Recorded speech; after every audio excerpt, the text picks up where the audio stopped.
said, keeping her voice calm and carefree, as if they were two strangers who had randomly bumped into each other while taking a stroll on the scaffolding, hundreds of feet above the street. He ignored her, lost somewhere in his own mind. "What's your name?" she asked after a few seconds. No response. She waited, letting the time stretch. She was comfortable with waiting. Her arrival had interrupted the man's focus, and he now seemed to be frozen in indecision. Whatever determination he'd mustered before had dissipated. It was cold.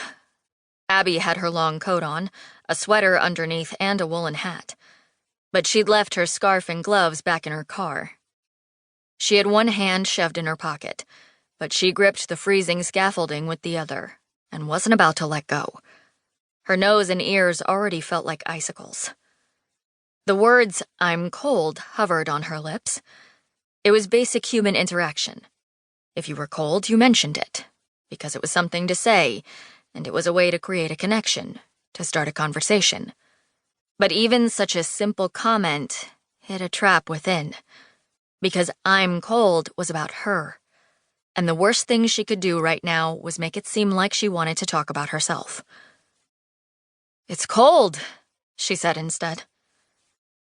"You're probably freezing." His eyes stayed fixed on the horizon. "It seems like you're in a lot of pain," she said. "What happened?"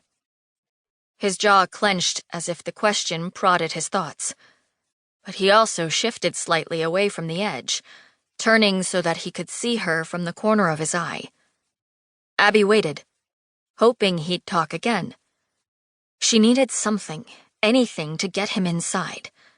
She knew Will was frantically trying to find out this guy's name and the reason that had driven him to go up 52 floors and step out a window. Finally, she said, "Do you want to get inside and tell me what happened?" She didn't expect him to agree. She wanted him to say no. It would be a start, and it would give him a sense that he controlled the situation. If he said no, they'd be in a much better place. But instead he ignored her, his eyes vacant.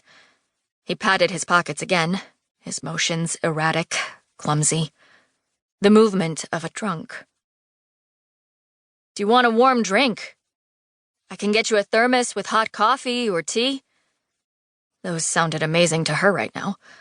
Surely they sounded just as good to him. But he tightened even more, as if the suggestion made him suspect trickery. Was it getting colder? She let go of the icy metal pole and shoved her other hand in her pocket as well. Even though she sat safely on the scaffold, letting go felt like a mistake. She accidentally glanced down, and the darkness below yawned endlessly. Another wave of dizziness hit her, even worse than the first one, and the blood drained from her face.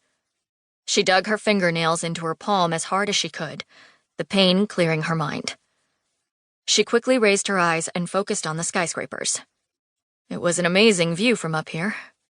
She had to give the guy that. He'd chosen the location well. There were few things Abby found more awe-inspiring than New York's skyline. Brightly lit spires and countless rooftops. The Empire State Building awash in white, and beyond it the colossal Freedom Tower, its blue light almost spectral. Surrounding them stood numerous buildings and towers, each dotted with dozens of windows offering small glimpses into the lives beyond. Even now, at 4 a.m, there were still scores of lit windows, as well as many cars traversing the streets below, their red and yellow lights glimmering in the night. "How did you get those scratches?" she asked. On and on she tried, asking questions, labeling his feelings, prodding for a way in. She did so tirelessly, making sure her mounting frustration and concern didn't creep into her tone. The man seemed to tense up, fidgeting more, shutting his eyes, taking fast, shallow breaths. She was about to lose him. It was time to call the ESU guys. Would they get to him in time? She doubted it. But she was out of options, and they had to try.